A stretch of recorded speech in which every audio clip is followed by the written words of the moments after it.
ஒரு படம் நம்ம சென்சார் போர்டு இந்த படம்லாம் நம்ம பார்க்கவே கூடாது. ஏன்னா அவ்வளோ ஏரேட்டட் சீன்ஸ் இருக்குது, அவ்வளோ வயலன்ஸ் இருக்குது, அவ்வளோ ஹாண்டிங்காகவும் இருக்குது அப்படின்னு சொல்லிட்டு சென்சார்ஷிப்பை ரிஜெக்ட் பண்ணிட்டாங்க. அப்புறம் இந்த டீம் வந்து ரீஅப்ளை பண்ணி அந்த சீன்ஸ்லாம் கொஞ்சம் தூக்கிட்டு அதுக்கப்புறம் இப்போ ஏ சர்டிஃபிகேட் வாங்கி இப்போதைக்கு இப்போ தேட்டர்ஸில் பயங்கரமான பாசிட்டிவ் டாக்ஸில் ஓடிட்டு இருக்க படம் தான் அப்சஷன். அதை தாண்டி இந்த படத்தோட டைரக்டர் இருக்கார், அவர் பேர் என்னன்னா சூரின்னு சொல்லுவாங்க. அவர் வந்து ஒரு இண்டிபெண்டன்ட் ஃபிலிம் ஹாலிவுட்டில் அவர் வந்து இப்படி இந்த படம் எடுத்தாலும் ஒரு சுவாரஸ்யமான கதை இருக்குது. அதை பற்றி இந்த வீடியோவில் பார்க்க போகிறோம். நீங்கள் எங்கள் சேனலுக்கு ஃபஸ்ட் டைம் இருந்தால் மறக்காம எங்கள் ட்ரைலர் செக்ஷனில் சப்ஸ்கிரைப் பண்ணுங்கள். இதே மாதிரி வீடியோஸ் உங்களுக்காக நிறையா இருக்குது. மறக்காம அந்த ஐ பட்டனை கிளிக் பண்ணுங்கள். எங்களை மாதிரி ஸ்மால் கிரியேட்டர்ஸ்க்கு அது யூஸ்ஃபுல்லாக இருக்கும். வாங்க ஸ்ட்ரைட்டாகவே வீடியோக்குள்ளே போகலாம்.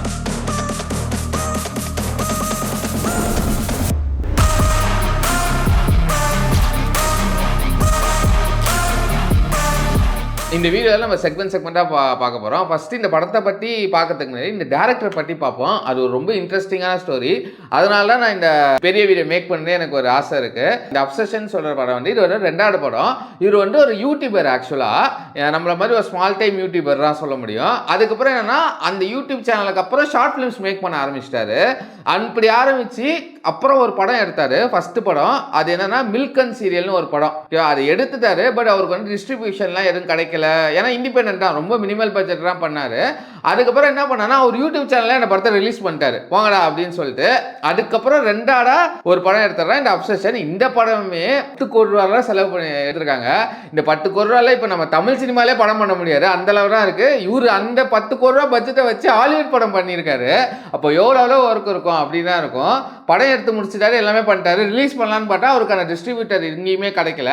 அப்புறம் என்ன ஒரு ஐடியா பண்ணாருன்னா நம்ம ஃபிலிம் ஃபெஸ்டிவல்லாம் அனுப்பலாம் அப்படின்னு சொல்லிட்டு ஃபிலிம் ஃபெஸ்டிவல்லாம் அமைச்சிருக்காரு. அங்கே ஃபிலிம் ஃபெஸ்டிவலில் ஒரு ப்ரொடியூசர் பார்த்து இந்த படத்தை நான் வந்து 15 கோடி ரூபாய்க்கு வாங்குறேன் அப்படின்னு சொல்லி வாங்கி கிட்டத்தட்ட ஆல்மோஸ்ட் வந்து இப்போ படம் வந்து 1000 கோடி கிட்ட கலெக்ட் ஆகிருக்கான். 10 கோடி எங்கே இருக்குது, 1000 கோடி இருக்குது. ஒரு மேசிவ் சுனாமி தான் சொல்லலாம். அந்தளவு ஒர்த்தான படம் தான் இது. நம்ம என்னதான் இண்டிபெண்டன்ட் ஃபிலிம் சொன்னாலும் அந்த இண்டிபெண்டன்ட் ஃபிலிமுக்கான ஸ்டாண்டர்ட்லாம் கிடையாது, வேறு லெவலில் இருக்கும். அதோட சுவாரஸ்யமான கதை என்னன்னா இவர் அடுத்தது 3ஆவது படத்தை பண்ணி முடிச்சிட்டாராம். பண்ணி முடிச்சு அதுவுமே வந்து ரெடி ஆகியிருக்கு, எடிட்டபிளில் இருக்கான். அதுவுமே கூடிய சீக்கிரம் இந்த வருஷம் இல்லை அடுத்த வருஷம் ஸ்டார்ட்டில் ரிலீஸ் ஆகும். அதுக்கு மேலே என்னென்னா ஒரு பயங்கரமான ஒரு ஹாலிவுட் ஸ்டுடியோ இவரை வந்து சைன் பண்ணியிருக்காங்களா அடுத்த ஒரு படத்துக்கு. ஃபுல் இது நான் உங்களுக்கு ரைட்ஸ் எல்லாமே தரேன், நீங்கள் என்ன மாதிரி படம் இருக்குமோ எழுங்க, கண்டிப்பாக எவ்வளோ பட்ஜெட் வேணுமோ பண்ணுங்க அப்படின்னு சொல்லியிருக்காங்க. இவர் ஒரே கண்டிஷன் தான், நீங்கள் வந்து நடுவில் வரவே கூடாது, எனக்கு என்ன மாதிரி படம் பிடிக்குமோ அந்த மாதிரி தான் நான் இருப்பேன், அதுக்கு ஓகே தான் நான் பண்ணுறேன்னு சொல்லியிருக்காரு. அதுக்கும் அவங்க ஓகே சொல்லி இப்போ சைன் பண்ணியிருக்காங்க. அவரோட 4வது படமாக அதெல்லாம் வரப்போகுது. ஆக்சுவலாக இந்த படத்தில் வந்து பாசிட்டிவ் சொல்கிற மாதிரி இந்த படத்தில் நெகட்டிவ்னு ஒன்று இருக்கான்னு கேட்டிங்கன்னா இந்த படத்தில் ஒரு நெகட்டிவ் கூட கிடையாது. ஏன்னா நான் முன்னாடி சொல்கிறேன் என்னென்னா லைட்டாக ஸ்பாய்லர் ஆகிட்டு இருக்கும். உங்களுக்கு படம் பார்க்கணும்னு ஆசை இருந்தால் இதோட நிறுத்தி நீங்கள் போய் படம் பார்த்துட்டு வந்து வீடியோ கூட பார்க்கலாம். அதனால தான் இதை சொல்கிறேன். ஒரு நெகட்டிவ் கூட எனக்கு பொறுத்த வரைக்கும் கிடையாது. ஒரு பயங்கரமான தேட்டரிக்கல் எக்ஸ்பீரியன்ஸ் தான் இந்த படம். அதை போய் ஒரு தேட்டர்ஸில் போய் தான் இந்த படத்தை வந்து என்ஜாய் பண்ண முடியும். ஓடிடியில் பார்த்தா கண்டிப்பாக வந்து என்ஜாய் பண்ண முடியாது. அதனால் இதை வந்து நான் ஃபஸ்ட்டு சொல்லணும்னு ஆசைப்பட்டேன். படத்துக்குள்ளே போகிறதுக்கு முன்னாடி டீட்டெயிலாக போகிறதுக்கு முன்னாடி இந்த படத்தில் ரொம்ப சூப்பரானது எதுனா இந்த படத்தோட டெக்னிக்கல் ஆஸ்பெக்ட்ஸ்லாம், sound effects, VFX, visuals, music, editing, தியேட்டர்ஸில் பார்க்கும்போது ஒரு சவுண்ட், ஈவன் ஒரு இடத்துல ஒரு செல்ஃபோன் சவுண்ட் கேட்கும், அதுக்குள்ளே டக்குன்னு இப்படி நம்மளை தூக்கி போடும். அந்த ஸ்டிக்குன்னு ஒன்று இருக்கும், ஓகேவா, அதை வந்து உடைப்பாங்க.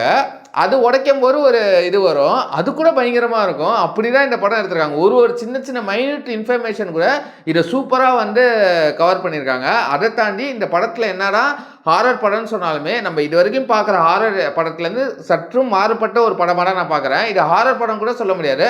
ஹாரர், லவ், சைக்காலஜி இந்த 3க்கும் நடுவில் ஒரு ஃப்ளேவர் கொண்ட ஒரு படமாக தான் பார்க்குறேன். அதுதான் இன்னும் இந்த படம் வந்து பயங்கரமாக ஒர்க் அவுட் ஆகிற ரீசனு. ஏன்னா இது வரைக்கும் நம்ம பார்க்குற ஒரு விஷயம் பார்க்கும்போது அது பயங்கரமாக ஒர்க் அவுட் ஆகும். அதை தாண்டி இந்த படத்தில் பாசிட்டிவ் என்ன சொல்கிறேன்னா இந்த படத்தோட ஸ்டோரியும் அதுக்கான ஸ்க்ரீன் பிளே தான் சொல்ல முடியும். ஆக்சுவலாக இந்த படத்தோட ஸ்டோரி வந்து நம்ம நேச்சுரலாக பார்த்தா அது வந்து ஒரு லவ் ஸ்டோரி தான் இங்கே, ஓகேவா.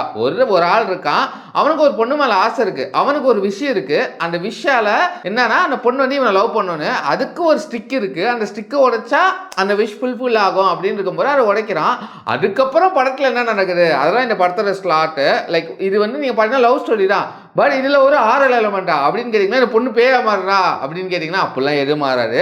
பட் ஸ்டில் ஒரு சம்பவம் பண்ணியிருக்காங்க. அதுதான் இந்த படத்தோட மிகப்பெரிய பாசிட்டிவ்னு நான் சொல்லுவேன். அதே மாதிரி இந்த படத்தை நான் ஸ்க்ரீன் பிளே ஃபஸ்ட்டு அந்த செட் பண்ணுறதுக்கு ஒரு 20 to 15 மினிட்ஸ் எடுத்துப்பாங்க அந்த லவ் போர்ஷன் வந்து கிளிக் ஆகிறதுக்கு. எப்போ அந்த 2 ஹீரோ ஹீரோயின் லவ் அந்த பார்க்குறாங்களோ அதுலேருந்து படம் வந்து சீட் ஆஃப் தி எட்ஜ் தான். ஒரு சீன்லையும் ஏதோ நடக்க போகுதா அப்படின்னு ஒரு பயம் நமக்குள்ளே வந்து ஈஸியாக கடத்திடுறாங்க. எஸ்பெஷலி ஒரு நைட் பெட்ரூம் சீன் இருக்கும். அந்த பெட்ரூம் சீன்லாம் பார்க்கும்போது வயிறு கலங்கும். அவன் முழிச்சு பார்க்கும்போது அது பயங்கரமாக அப்படியே எடுத்துகிட்டு போனானே தெரில. ஒரு நேச்சுரலாக ஹாரர் எலமெண்ட், இது ஹாரர் படங்கள்லாம் நம்மளுக்கு தெளிவாக தெரிஞ்சிடும். பட் ஸ்டில் ஒரு ஹாரர் எலமெண்ட்டை நம்மளுக்குள்ளே வந்து கடத்திடுறாரு. அதுக்கான முக்கியமான எஃபெக்ட் வந்து அதுக்கான ரைட்டிங் தான் சொல்ல முடியும். செம்மையான ரைட்டிங்னு சொல்லலாம். அதை சூப்பராக பிளெண்ட் பண்ணியிருக்காரு அந்த எலமெண்ட்டை. அதை தாண்டி வந்து ஒரு பிளாக் ஹியூமர் வந்து ட்ராவல் ஆகிட்டே இருக்கும். லிட்ரலாக சொல்ல போனால் இதுக்கு ஒரு நான் எக்ஸாம்பிள் கூட சொல்லுவேன். நம்ம அன்னியன் படத்தில் வந்து விக்ரம் வந்து மாறி மாறி அம்பியாவையும் அன்னியனாவும் மாறி மாறி வருவார்ல, கிட்டத்தட்ட அந்த மாதிரி சீக்வன்ஸ்லாம் நிறைய இந்த படத்துக்குள்ளே இருக்குது. அங்கெல்லாம் பிளாக் காமெடியுமே சூப்பராக ஒர்க் அவுட் ஆயிருந்துரு. ஒரு சீனில் வந்து நீங்கள் பயமாக இருக்குன்னு நினைக்கும் போது பிளாக் காமெடி வரும். நீங்கள் பிளாக் காமெடி பண்ண போகிறாங்கன்னு சொல்லும் போது பயமுறுத்திடுவாங்க. ஆக்சுவலாக இந்த படத்தோட மேஜர் சக்ஸஸே நான் இங்கே தான் சொல்கிறேன். இதையும் தாண்டி இந்த படத்தில் மிகப்பெரிய பாசிட்டிவ் நான் எதை சொல்லுவேன்னா, அந்த படத்தில் நடித்த ஹீரோயினாக நடித்த இந்தின்னு சொல்கிறேன், அவங்க பேர் இந்தி நெர்வெட்டா, அவங்களோட பர்ஃபார்மன்ஸ் தான் சொல்ல முடியும்.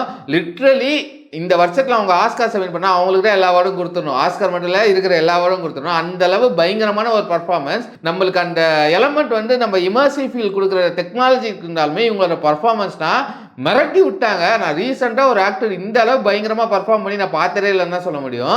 அந்த அளவு பர்ஃபார்மன்ஸ் இல்லைன்னா சொன்னல, நம்ம விக்ரம் அந்நியன் அம்பி அந்த கேரக்டரிஸ்டிக் இருக்குது. லவ் போர்ஷனில் ஒரு ஃப்ளேவரில் நடிச்சிருப்பாங்க, அப்புறம் திகில் கொடுத்துற இடத்துல ஒரு ஃப்ளேவரில் நடிச்சிருப்பாங்க.